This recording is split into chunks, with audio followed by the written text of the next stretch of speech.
O Brasil inteiro acordou hoje assustado e indignado com mais um aumento abusivo nos preços da gasolina, do gás e do diesel. Cerca de 20% de aumento. Um verdadeiro absurdo. Em uma localidade no Acre, por exemplo, o litro da gasolina já passa de R$ 10. Não há quem aguente esse preço. Há muitos anos eu venho denunciando essa política de preços que cobra caro dos brasileiros e transfere todo o abusivo lucro da empresa para meia dúzia de barões. Saibam, povo brasileiro, que enquanto vocês estão tendo que cortar na carne, no pão, no leite dos seus filhos, o presidente da Petrobras, indicado por Bolsonaro, receberá agora um bônus de quase R$ 2 milhões. Saibam, caminhoneiros, motoristas de aplicativo, taxistas, motoboys, que enquanto vocês estão tendo que avaliar se é possível continuar rodando, trabalhando com esse preço abusivo, a Petrobras deu mais de R$ 100 bilhões em lucros para poucos acionistas.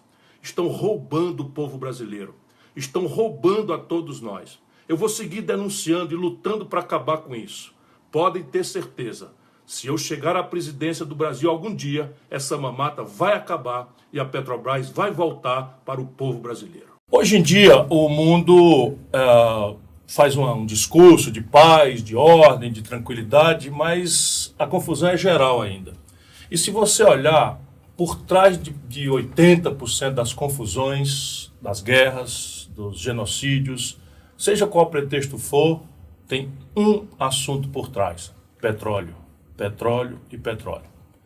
E não é por acaso que na América Latina, 2 países passam por dificuldades políticas absolutamente extraordinárias, penso eu.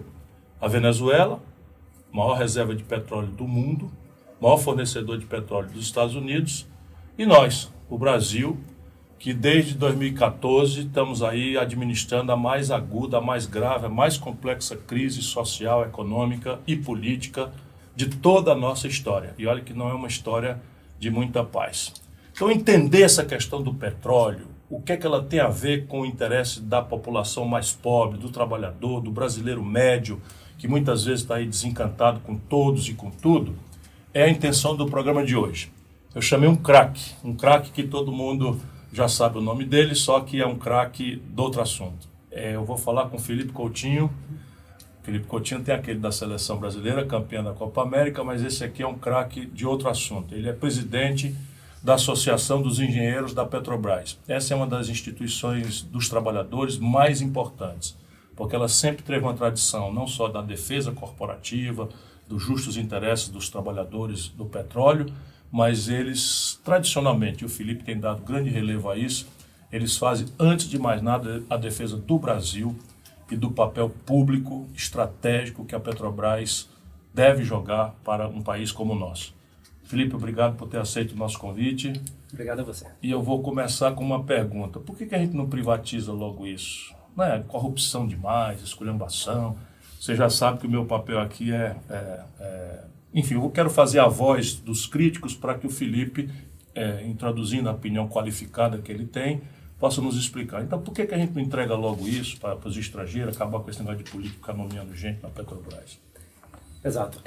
A importância de uma empresa como a Petrobras, ela transcende uma situação puramente empresarial. Quer dizer, o setor do petróleo, o setor da energia, né? Ele é, no Brasil e no mundo, como você introduziu, um aspecto estratégico para o desenvolvimento. Então, qual foi o motivo de se ter criado a Petrobras? O Brasil era um país dependente das multinacionais do petróleo, dependente da importação de combustíveis por multinacionais estrangeiras, um país cujo desenvolvimento ele era freado e dificultado por conta dos custos, em termos dos custos de abastecimento nacional, e também para um aspecto muito importante na época, que foi crucial para a criação da Petrobras, que foi o aspecto militar, da segurança brasileira do ponto de vista militar. Se houvesse alguma situação de conflito, o Brasil, as Forças Armadas brasileiras não teriam garantia do seu suprimento energético. Então, por conta desses motivos, a Petrobras foi criada e se desenvolveu a indústria do petróleo no Brasil, que é uma coisa que não existia praticamente, era uma coisa... O que é? Nós estamos começando o programa e eu estou com muita vontade nesse programa de explicar para a pessoa mais simples da nossa gente, né, o que é isso que você acabou de dizer. Uma empresa integrada Então, a empresa integrada de petróleo é aquela que ela procura o petróleo, quer dizer, explora o petróleo, até a capacidade de encontrar esse petróleo, produzir o petróleo, e uma vez que se produz o petróleo cru, né, ela é capaz de refinar o petróleo produzindo os derivados do petróleo, né? Os derivados do petróleo que são combustíveis, né, combustíveis líquidos. Gasolina, óleo diesel, exato, gás. GLP, gás de cozinha, gás natural, né? O combustível de aviação, né, o QAV, o combustível também para navegação para os navios, né, o bunker. E também os petroquímicos, né? E todos os derivados do petróleo aí na química. Por exemplo, essas garrafas de PET que a turma chama e tal, tudo isso é petróleo. Tudo isso é petróleo, tudo isso vem. E vem da capacidade de refino. Refino e petroquímica, né? Sim. Refino e petroquímica. Bom, agora vamos voltar à sua questão. Por que a gente não deve privatizar, abrir mão desse patrimônio que foi construído aí durante décadas, né, no Brasil? Justamente porque a Petrobras é a garantia para se abastecer o mercado brasileiro aos menores custos possíveis. Então, quais são as consequências de um país que pode dispor de energia a um custo mais baixo possível através de uma empresa estratégica, dando esse caráter nacional para a industrialização? Isso aumenta a produtividade do trabalho, isso dinamiza a economia, isso possibilita o crescimento econômico, porque para crescer economicamente você precisa consumir mais energia. O consumo energético brasileiro, em termos per capita, né, por pessoa, né, é um consumo extremamente baixo, em termos de energia primária. Ainda é muito baixo. Quer dizer, um americano gasta quanto de energia por cabeça? Olha, é 6, 7 vezes mais do que a Petrobras. O Brasil. Isso é um sinal de que o Brasil é pobre, mas que tem um potencial aí. Exato. E tem uma correlação. Quer dizer, quando você... O desenvolvimento humano, por exemplo, medido pelo IDH, quando você analisa os países e os seus índices de desenvolvimento humano, você percebe claramente que quanto maior o índice de desenvolvimento humano, maior o consumo per capita de energia. Então, por exemplo, se o Brasil almeja ter um padrão de vida de um país que tem o maior IDH do mundo, que é a Noruega, por exemplo, a gente precisaria consumir 5 vezes mais. E a Noruega tem empresa de petróleo? Tem. E é privada? Não. Aliás, as maiores empresas de petróleo do mundo, né, são integradas, né, esse conceito de integração, e são estatais. Das 5 maiores empresas de petróleo do mundo, 4 são estatais. E das 20... Das 5 maiores companhias de petróleo do mundo, 4 são estatais. Exato. E das 20, são 13 estatais. Das 20 maiores, 13 são estatais. E com uma tendência de aumento da participação das estatais, porque as empresas estatais elas têm demonstrado maior capacidade, maior eficiência na reposição das suas reservas e na sua atuação integrada. As companhias privadas do petróleo, que já foram muito importantes, aquelas famosas 7 irmãs, e que hoje não são mais 7 porque estão se fundindo entre si e tudo mais, elas têm perdido importância relativa ao longo do tempo. Elas não têm sido capazes de repor as suas reservas na medida em que são consumidas e também não têm sido capazes de se manter a sua participação relativa nas demais atividades da cadeia de valor do petróleo. As empresas estatais são cada vez mais importantes, tanto na exploração e produção, quanto no refino, na petroquímica, em toda essa atuação integrada. Então, o Brasil, dispondo da Petrobras, ele dispõe de uma vantagem comparativa. O Brasil, dispondo do petróleo do pré-sal, para o seu desenvolvimento, ele tem uma vantagem relativa. Aumento da produtividade do seu trabalho, crescimento econômico e possibilidade de desenvolvimento humano. Desde que a gente saiba usar o nosso recurso em nosso benefício. Vou fazer uma pergunta de provocação. Que tamanho é a riqueza do pré-sal até aqui? Que a gente imagina que já está aí ouvindo a conversa. Essas estimativas aí, o pré-sal ainda não é totalmente conhecido. Isso. Ainda não é totalmente conhecido. Quer dizer, você tem campos gigantes e supergigantes que estão sendo aí delimitados e conhecidos, etc., né? Você tem alguma coisa aí da ordem de dezenas de bilhões de barris descobertos, mas o potencial, ele pode ser ainda maior. Quer dizer, agora a pergunta que eu acho muito importante é a pergunta do uso que a gente tem que fazer do petróleo do pré-sal. Muitas vezes tem uma perspectiva, tem uma visão que até é o senso comum, de que a riqueza do petróleo do pré-sal ela vai se dar com a sua produção o mais rapidamente possível, inclusive pensando em exportação de petróleo cru, por multinacionais estrangeiras. Agora, isso nunca aconteceu. Quer dizer, nenhum país do mundo que tenha petróleo ou que tenha outra riqueza similar, estratégica importante, nenhum desses países pôde se desenvolver pela exportação de petróleo cru por multinacional estrangeira. Não existe nenhum exemplo no mundo de um país que tenha recursos dessa natureza e que tenha se desenvolvido a reboque da exportação desses recursos por multinacionais estrangeiras. O que o Felipe está dizendo, vale a pena repetir. Nem um país do mundo se desenvolveu, tendo potencial de uma riqueza como o petróleo, se desenvolveu exportando petróleo bruto, sem elaboração industrial, refino e outras aplicações, nenhum país do mundo. E eu poderia dizer que o que essa gente está planejando é exatamente isso. Aliás, o que já estão fazendo. É isso que já está acontecendo. É isso que já está acontecendo. Agora, em 2019, a perspectiva é que o Brasil tenha uma exportação líquida de petróleo cru, quer dizer, a exportação descontada do que é importado. Sim. A exportação líquida de 1 milhão de barris por dia de petróleo cru. 1 milhão de barris por dia. Quanto é que nós estamos produzindo? Nós estamos produzindo, o Brasil como um todo, né? O Brasil como um todo, alguma coisa entre 2,5 milhões e 3 milhões de barris. Ou seja, nós estamos praticamente entre 1/3 e a metade exportando sem elaboração. Sim. Isso num crescente, quer dizer, isso num crescente com a participação das multinacionais também cada vez maior. Sim. Então, o primeiro ponto é esse, nenhum país se desenvolve exportando petróleo cru por multinacional. Agora o Brasil ainda tem um agravante, porque o Brasil não é um país pequeno como a Noruega.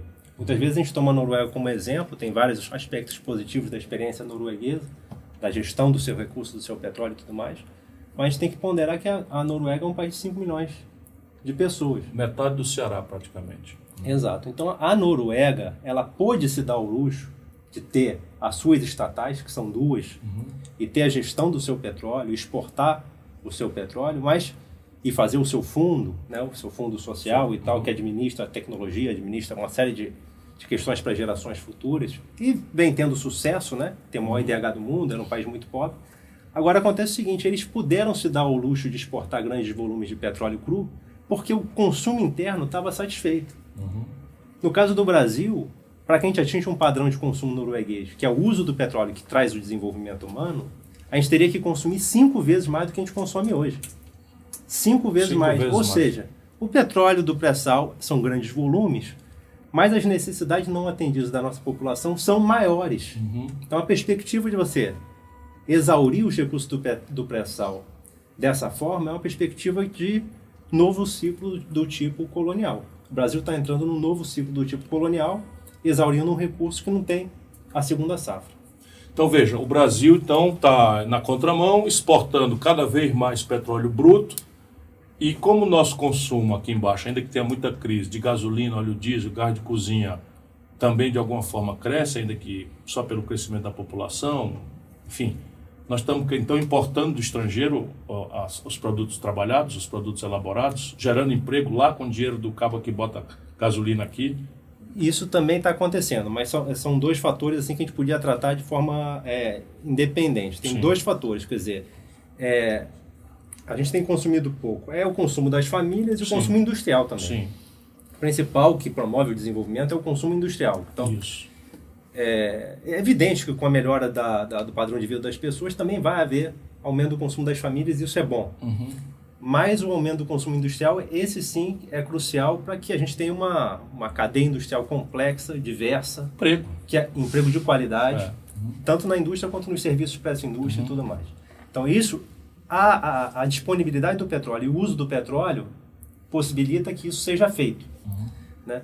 Agora, isso também está acontecendo, quer dizer, essa questão da importação dos produtos refinados tem acontecido por conta da política de preços que a Petrobras adotou desde outubro de 2016 com Pedro Parente. Eu quero esmiuçar bem isso. Exato. Então, esse é um fator que é um agravante. Né? O agravante que a partir de outubro de 2016 a Petrobras passou a praticar o chamado preço paritário de importação. Então, apesar de produzir petróleo no Brasil, ter capacidade instalada para refino no Brasil, petróleo brasileiro, a Petrobras, uma empresa estatal do Brasil, apesar disso, se arbitrou um preço alto, mais alto do que o preço internacional, vamos dizer assim, do Golfo do México lá nos Estados Unidos, um preço paritário ao que se importaria, quer dizer, então é o preço que se paga numa refinaria no Golfo dos Estados Unidos, por exemplo, mais o custo de internação, os lucros dessa operação, né? As margens de risco, etc., os seguros que se paga, tudo que se... E o dólar também? Tudo impactado pelo dólar e pelo preço do petróleo no mercado internacional. E se cobra, quer dizer, a Petrobras passou a cobrar da população brasileira aqui o preço desses derivados paritários como se eles estivessem sendo importados. Certo? Como se eles estivessem sendo importados. Explica isso de novo. Quer dizer, eu entendi bem, mas isso para uma pessoa de boa fé entender não é razoável. O que ele está dizendo, ele próprio vai dizer de novo, vou pedir para ele repetir. Mas veja bem, o petróleo é a base do preço da gasolina, do óleo diesel, do gás de cozinha, enfim. E o Brasil tem a Petrobras, que pertence ao conjunto do povo brasileiro, que produz petróleo aos seus custos em real. Pois o que ele está dizendo, Felipe Coutinho, é que a partir do golpe, né, com a posse do Michel Temer e a presença do Pedro Parente aqui dentro, na Petrobras, aqui dentro não, que aqui é a Associação dos Engenheiros, lá na Petrobras, o Brasil não está mais cobrando do povo brasileiro o preço do petróleo que nós produzimos, e sim o preço da especulação internacional em dólar. Está começando a entender por que você está pagando quase R$5 na bomba? Está começando a entender, meu irmão caminhoneiro, você que fica pegando corda aí dos malucos que nos governam e achar que o óleo diesel está caro desse jeito porque alguém meteu a mão, roubou na Petrobras? Isso é o que estão te dizendo. A razão é essa daqui, ó. Estão te cobrando o preço, ao invés de ser o preço da Petrobras, estão te cobrando o preço internacional. É assim? Nem internacional, é o preço paritário de importação. Porque se fosse o internacional, seria mais barato. Ainda seria mais barato. Mais barato. É o preço paritário de importação, quer dizer, o preço internacional, que é o preço, por exemplo, no Golfo do México. As refinarias americanas que competem com a Petrobras, sim, elas ficam ali no Golfo do México. Se você pega o preço internacional, por exemplo, a gente poderia dizer que o preço internacional é o preço dessas refinarias, né? Vendido lá nos Estados Unidos. Então, o preço dos derivados vendidos nos Estados Unidos é mas o preço que se cobra pela Petrobras desde outubro de 2016 aqui nas suas refinarias é esse preço internalizado. Então, você internaliza. Então, sim. Então é mais alto, né? Então é o preço mais basicamente que um importador tem. Ou seja, se subir o preço lá fora e se subir o dólar, os dois vão para o preço da gasolina. Ainda arbitra o lucro dessa atividade de importação, por exemplo. Ainda arbitra o lucro. E quem é que está levando esse lucro? No caso, quando a Petrobras passa a praticar esses preços, o que acontece? O diesel da Petrobras, que é um dos principais, o principal produto das suas refinarias, fica encalhado na refinaria da Petrobras. Fica encalhado, porque é um preço relativamente alto que viabiliza o negócio dos importadores. Olha isso. Os importadores passam a ter facilidade, ter lucro nessa atividade de importação, riscos muito baixos, porque a política de preço passa a ser essa, passa a ocupar o mercado da Petrobras. Até 30% do mercado do diesel da Petrobras foi ocupada pelos importadores. Quase um terço, então. Sim. O diesel da Petrobras, que ela tem capacidade de produzir, como está encalhado na refinaria, ela é obrigada a reduzir a carga. Reduzir a carga de petróleo. Sim. Então, com isso, as refinarias da Petrobras se tornaram ociosas. Ou seja, nós estamos com capacidade de produzir 100 litros de gasolina, de óleo diesel, e estamos produzindo quanto? Da ordem de 70. Estamos com 30% desocupado. Sim. Isso desempregou gente? Isso sempre desemprega. Mas essa não é a questão principal. Não, eu sei que não, é só... sempre desemprega, porque a indústria do petróleo, ela é intensiva em capital, ela não é intensiva em trabalho. Então, o efeito que ela tem é um efeito quando você consegue distribuir a renda petroleira. Sim. Não é exatamente na atividade que tem os empregos. Que tem os empregos. Tem quando você vai construir uma refinaria, tem quando você vai construir um navio, tem quando você vai construir uma plataforma. Se você fizer no Brasil, com conteúdo local, isso tem grande potencial de geração de emprego de qualidade. Mas a partir do momento que já está maduro, já está operando, etc., são altamente automatizados, etc. Sim. Então tem uma quantidade de empregos menor. Mas na verdade o que acontece? A Petrobras fica menos eficiente do ponto de vista que ela não aproveita a sua capacidade instalada, o consumidor paga mais caro, a Petrobras perde mercado. Então nesse sentido a política de preço também prejudica a Petrobras, porque apesar dela cobrar mais caro esse preço paritário de importação por litro vendido, ela vende menos litros, porque ela perde até 30% do seu mercado para os importadores. Para o importado. Isso é um fenômeno novo? Nunca existiu isso? Existia uma parte pequena? Não, esse fenômeno, como eu estou escrevendo aqui, é uma coisa que começou de outubro de 2016 para cá. Ou seja, até 2016, para você ver a diferença que faz a política. Desastrado ou não, a diferença que faz a política. Um rumo para cá, um rumo para lá. E a diferença é que faz uma empresa que obedeça ao interesse do país, como a Petrobras, ou uma empresa multinacional que está aí para ganhar dinheiro do jeito que for melhor, no curto prazo, explorando tudo e deixando aí o resto para nós. Ou seja, até 2016 o Brasil estava produzindo sua gasolina, seu óleo diesel, seu gás de cozinha, aqui mesmo, em real, ocupando as nossas refinarias. A partir de uma mudança de política, né, a partir de 2016 muda a política, cai um regime, né, violenta-se a democracia, pelo menos na minha opinião, mas o fato prático é que você está sentindo. Muda a política e o Brasil agora passa a deixar a Petrobras com as suas refinarias um terço paradas e, em vez de produzir aqui, está trazendo do estrangeiro cada vez mais. Quantos milhões de barris nós estamos trazendo de diesel e tal do estrangeiro? Esse número não tem de cabeça. Eu tinha ouvido em 206 milhões, mas o ano passado. Talvez está aumentando. 206 milhões de barris no ano. Eu não tenho esse número, de cabeça. Eu não quero me arriscar nesse número. Eu tinha visto 206 milhões de barris. Já tinha visto. O importante é que é alguma coisa dessa ordem, de 20%, 25%, 30% do mercado do diesel, né, vem sendo ocupado aí pelos importadores. O consumidor brasileiro está pagando mais caro. E essa política de preço não beneficia a Petrobras na medida em que ela perde mercado. Ela poderia praticar preços mais baixos, como a gente, aliás, propôs para a Petrobras.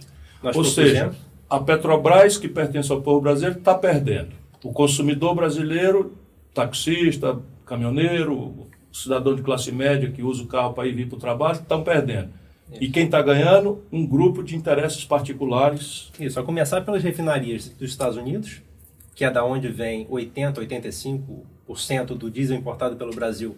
80 de cada 100 litros de óleo diesel importado pelo Brasil nessa mamata vem da onde? Dos Estados Unidos. É uma política de preço que a gente batizou de America First, quer dizer, os Estados Unidos primeiro. Então, beneficia as refinarias dos Estados Unidos, as grandes traders, que são as empresas logísticas que fazem essa operação, que são poucas empresas gigantescas, que monopolizam, oligopolizam essa logística de importação dos derivados para o Brasil. Os distribuidores privados no Brasil, né? Eles são nacionais, pelo menos, ou são também... Uma parte nacional e uma parte não. Você tem ideia da proporção, não? Não tenho. Favorece Vamos levantar isso para ver se depois eu ajudo a divulgar. Sim, os distribuidores, mas essa é apenas uma parte, né, dessa grande vantagem das refinarias e dos traders. Né? Aí você tem os distribuidores nacionais e você também tem, aí no caso da gasolina, beneficia os produtores de etanol no Brasil, que deslocam o mercado da gasolina, passam a vender mais etanol, mas não é só o etanol produzido no Brasil que se beneficiou, não. Começou a aumentar muito a importação de etanol. De álcool. Sim. Aí disputando e tirando o mercado então, da gasolina. Nós inventamos praticamente, pelo menos do ponto de vista de cana-de-açúcar, o etanol, o carro a álcool, por exemplo, e agora estamos importando o álcool do estrangeiro. Tá? Onde é que estão nos levando? Me diga uma coisa, e há uma outra questão rumorosa que também nós precisamos ajudar o povo a entender, que é uma decisão meio estranha, meio esquisita. Eu sou outrora professor de Direito.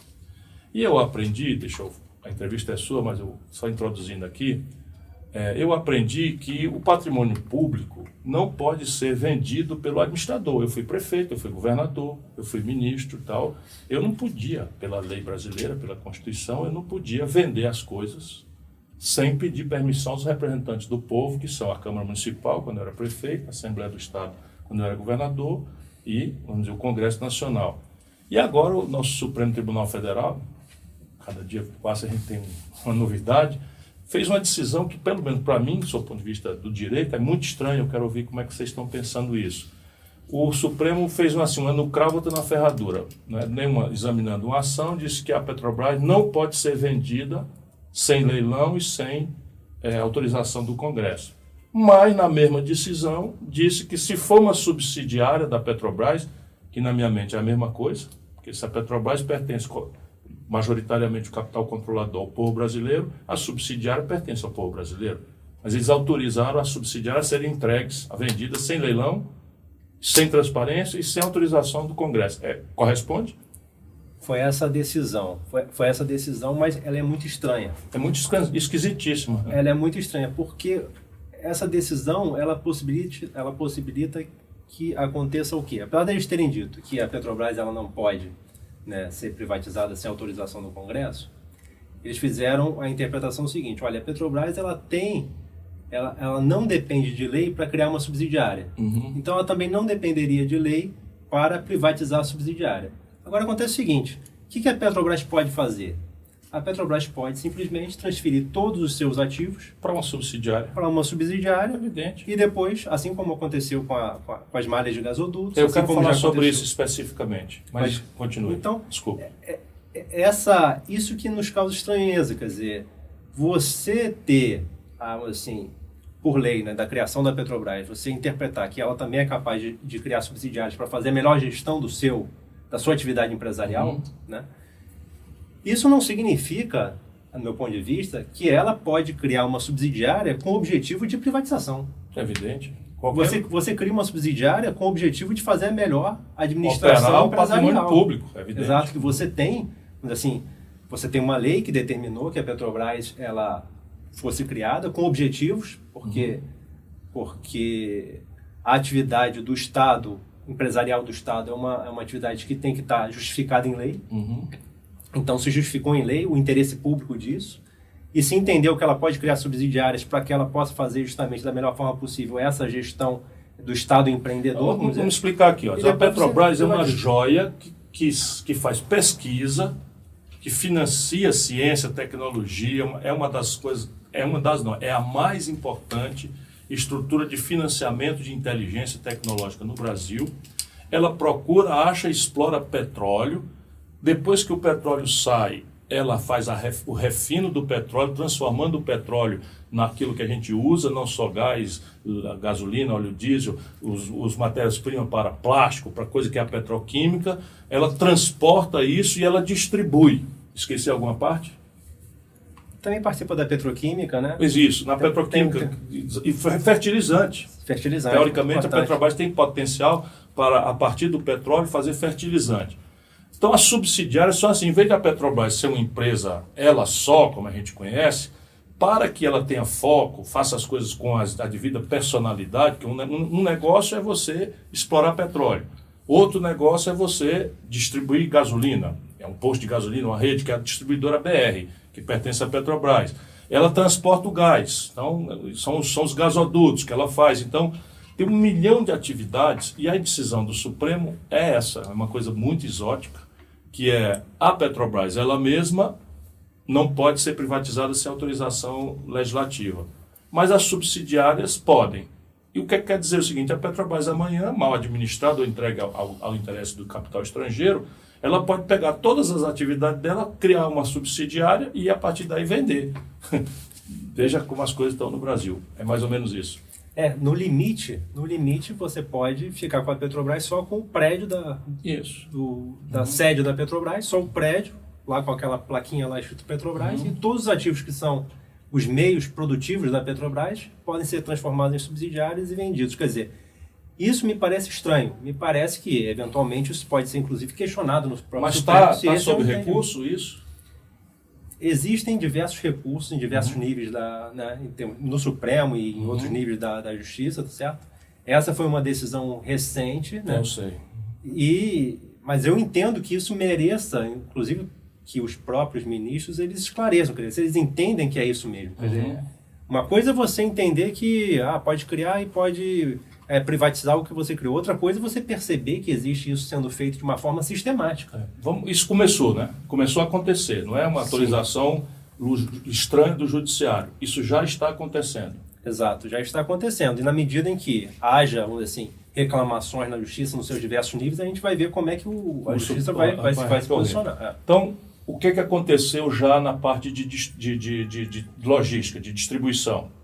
São 2 mega-redes, uma de gasodutos do Sudeste, que era uma subsidiária, uma empresa autônoma, controlada 100% pela Petrobras, e outra que me diz muito de perto é a do Nordeste e do Norte.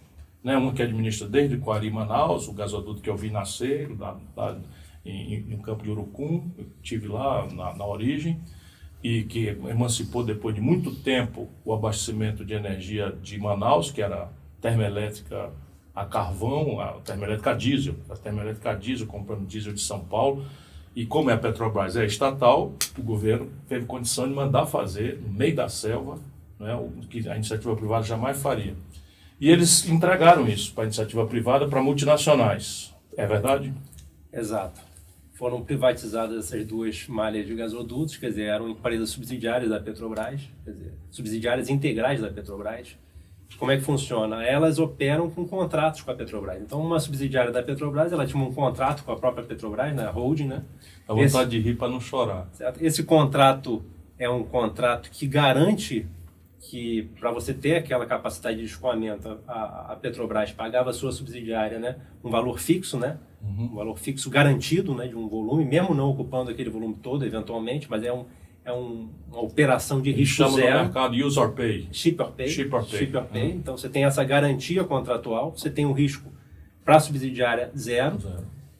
E a Petrobras tinha a garantia de que o gás que ela produzisse, ela teria como escoar, através da sua subsidiária.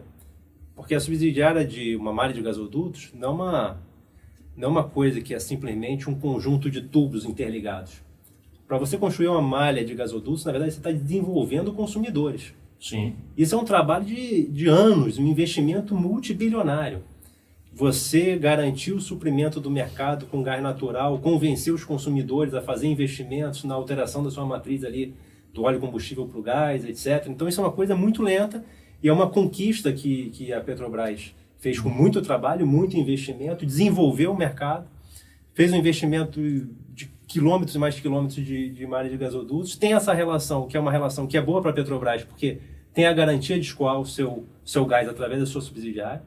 E se você consegue escoar o gás, você também tem garantia de produção do petróleo, porque o petróleo é produzido associado. Então, se você não tivesse essa garantia, você colocava em risco, inclusive, a produção do petróleo. E agora você transfere isso, privatiza como se isso não tivesse valor nenhum e garante esses contratos com as multinacionais estrangeiras, que vão ter um lucro certo. Então, a Petrobras vai ter que pagar os aluguéis. Ou seja, vamos lá, traduzindo de novo. Eu sou dono de um bocado de caminhão, né? O gasoduto é um bocado de caminhão, só que um tubo, né? É um meio de transporte. Então, eu sou dono de um bocado de caminhão, eu acerto com o gerente dessa parte dos meus negócios, não é, o preço desses caminhões levarem minha mercadoria, de maneira que ele ganhe, que essa empresa ganhe dinheiro e eu tenho um preço justo, mas eu tenho a garantia que se eu tiver a mercadoria, o caminhão está lá na porta esperando para levar a hora que eu quiser. Aí, de repente, eu tenho a seguinte ideia: eu vou entregar os caminhões todos para um concorrente potencial, para um terceiro, garanto a ele o contrato da minha mercadoria, mas ele não garante que transporta a minha mercadoria se ele não quiser, é isso? Sim, vai existir um risco aí, porque esse contrato vai sendo renovado, esse contrato vai... Aí, então, eu vendo os caminhões e passo a pagar o aluguel dos meus caminhões que eu vendi. Exato, com custo de capital... negócio bonito. Com um custo de capital maior do que aquele que você toma de terceiros. Vamos traduzir isso agora, porque nós estamos entrando na chave de entender isso. Então, veja, a Petrobras tem uma desculpa. A desculpa qual é? Ela está com uma dívida muito grande e ela está querendo se desfazer de negócio a partir do golpe. Ela está querendo se desfazer de negócios para pagar a dívida. Mas esses negócios, eles pertencem à rede onde a Petrobras tem que transportar, por exemplo, no caso dos gasodutos, o gás. Então, ela não vai se desfazer do negócio. Ela vende, mas tem que alugar os gasodutos por um preço que dá garantia de lucro para quem comprou. Então, a diferença entre o que ela ganhou com isso e o aluguel que ela paga e o juro que ela pagava é pior para ela. É pior para ela. Se ela não tivesse recebido esse recurso de terceiros e ter que honrar esse contrato futuro, se ela tivesse, ao invés de tomar esse capital pela venda dos gasodutos, se ela tivesse ido ao mercado, como ela tem acesso ao mercado, e captado a 6,1%, 6,2% ao ano em dólar, que ela tem acesso, esse 6,1%, 6,2%, 6,3% é muito mais baixo do que o custo que ela vai ter. Isso falando só financeiramente. Só financeiramente. Sem falar de todo o aspecto estratégico. Questão estratégico, sensível e tal.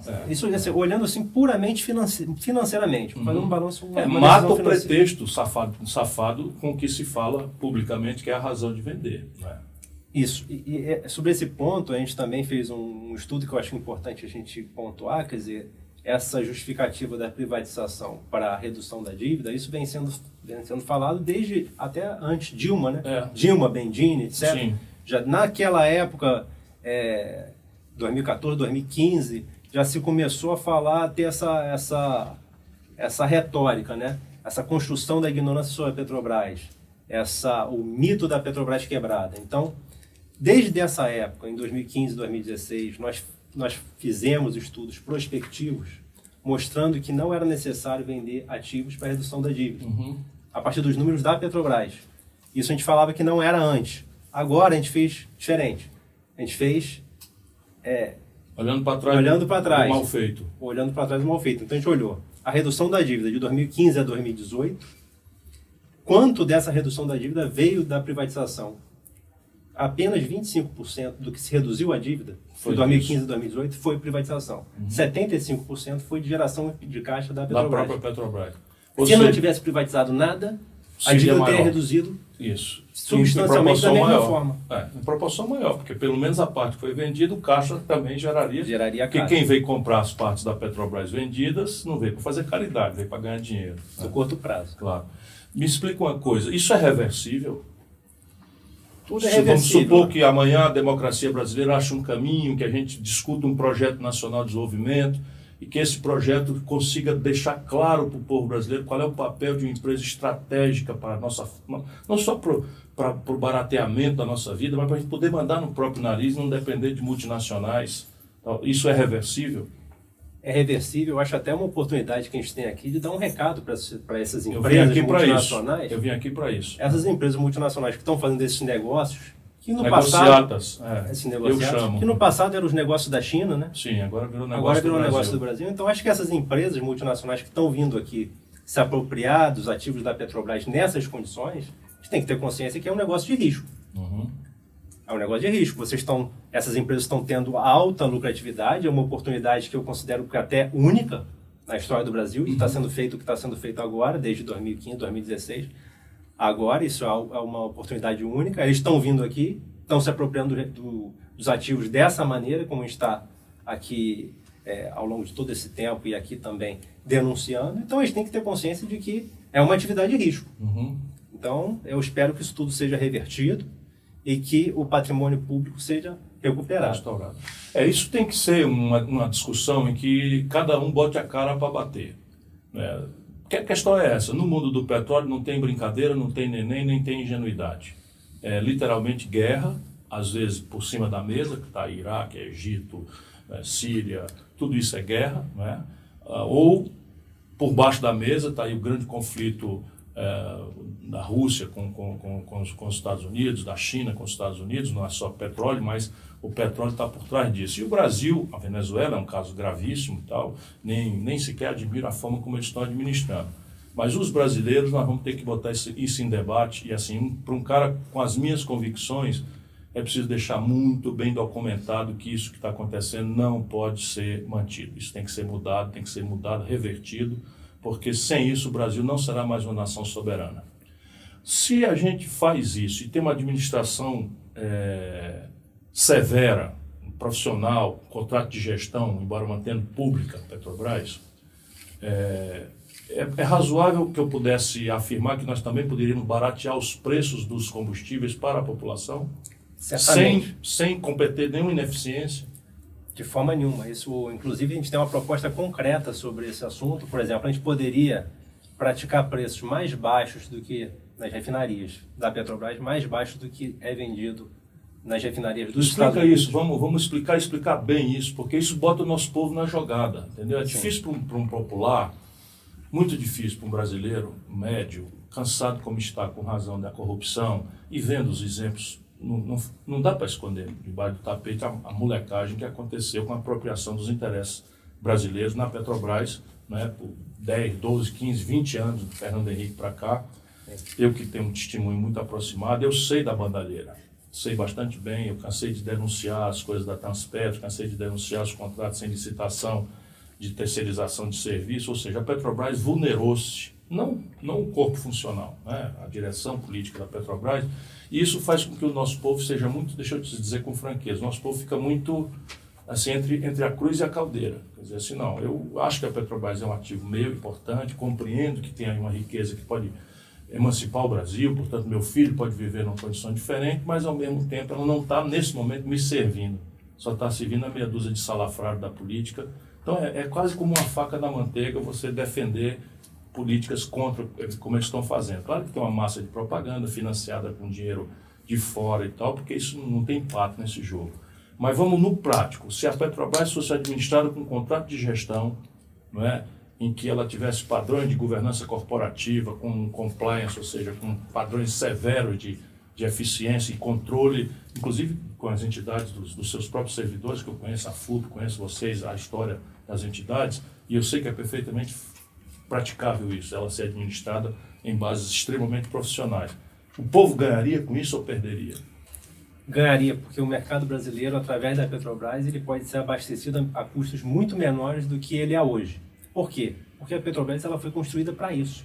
A Petrobras ela nasceu para isso. Claro. Toda a estrutura da Petrobras, a sua verticalização e integração nacional, possibilita que ela tenha níveis de eficiência elevadíssimos. Entendeu? Então, o custo da Petrobras de se explorar e produzir petróleo é relativamente baixo em comparação com as suas... Vamos botar número nisso. Olha, pagaria... A gente fez nessa proposta, a gente considerou um preço de equilíbrio da exploração e produção de $40 o barril. Já impostos incluídos? Sim. $40? $40 o barril. A gente considera que é um número confortável para que as atividades de exploração e produção elas se paguem, né, de uma forma tranquila. Os custos do refino da Petrobras, que são inclusive publicados pela própria companhia nos seus balanços, é da ordem de $2,50 por barril. A gente considerou $4 o barril para poder lidar com amortização de investimentos, lidar com algumas outras coisas. Então, você considerando isso e considerando uma margem de lucro acima de 100%, por exemplo, para hoje, né? Acima de 100%, o custo da produção de 1 litro de diesel seria alguma coisa da ordem de R$1,10 e R$1,11 na refinaria. Certo. Quanto é que, por regra, é razoável que o mercado distribuidor lá na bomba bote em cima disso? Aí se você vai incluir os impostos, etc, frete e tal. Exato. Aí o diesel hoje, vamos dizer, tá alguma coisa aí para o consumidor, não sei quanto que a pessoa vai assistir, porque isso varia muito com essa nova política de preço. Vai amanhã aqui. Vai amanhã. Mas vai datar. Alguma coisa de R$3,50 a R$4 o litro, você poderia ter para os níveis atuais do petróleo, né? Sim. E da cotação do real, isso você poderia ter na bomba do diesel amanhã alguma redução da ordem de 50 centavos. Isso garantindo uma Petrobras altamente lucrativa, tá certo? Altamente eficiente. Isso para começar a você tratar essa questão, né, do abastecimento aos menores custos. E a gasolina? A gasolina a gente não fez um trabalho ainda, não posso te dar um número. Mas é bom que a gente pode seguir a mesma lógica. Isso, tem que trazer o povo para essa discussão. Porque o povo brasileiro está muito machucado. Né? Vocês todos têm que saber disso. Então, você falar mal de estatal, falar mal de político, falar mal de coisa, é muito fácil no Brasil, porque pega o mau exemplo verdadeiro, noveliza e não deixa a população saber o que está por trás. E o outro lado, né? Porque é como se eu faço sempre essa comparação, você tem uma vaca extraordinária, que lhe dá leite de boa qualidade todo dia, dali você tira o queijo, dá uma cria por ano, e ela de repente pesteou de carrapato. Então está todo mundo vendo o carrapato, e aí essa turma aí resolveu o problema dando um tiro na testa da vaca. Mata o carrapato, mas perdeu a vaquinha, perdeu o leite, perdeu o queijo, perdeu a cria por ano. Isso é porque o meu esforço nesse programa aqui é um pouco de dar tradução ao mais simples dos brasileiros desses verdadeiros problemas nossos. Mas é importante, então nós estamos com duas tarefas aí, né, de ver essas coisas do preço, como é que a população ganharia. Felipe, pelas tantas, você falou uma coisa e eu estou tão interessado assim que eu acho que eu não dei o devido valor, ou pelo menos não fiz você repetir como eu fiz em algumas vezes. Petróleo como mercadoria e petróleo como uso. Qual é a diferença? Petróleo não é só uma mercadoria que nem sal? Então, petróleo é uma mercadoria especial, justamente pelos seus efeitos na economia, né? No aumento da produtividade do trabalho, nessa perspectiva de ter uma relação com o crescimento econômico e com o desenvolvimento humano, como eu disse anteriormente. Então, a energia necessária para que tenha crescimento e a energia necessária, na medida em que você consome energia, uma sociedade consome energia, você tem uma correlação com o desenvolvimento humano.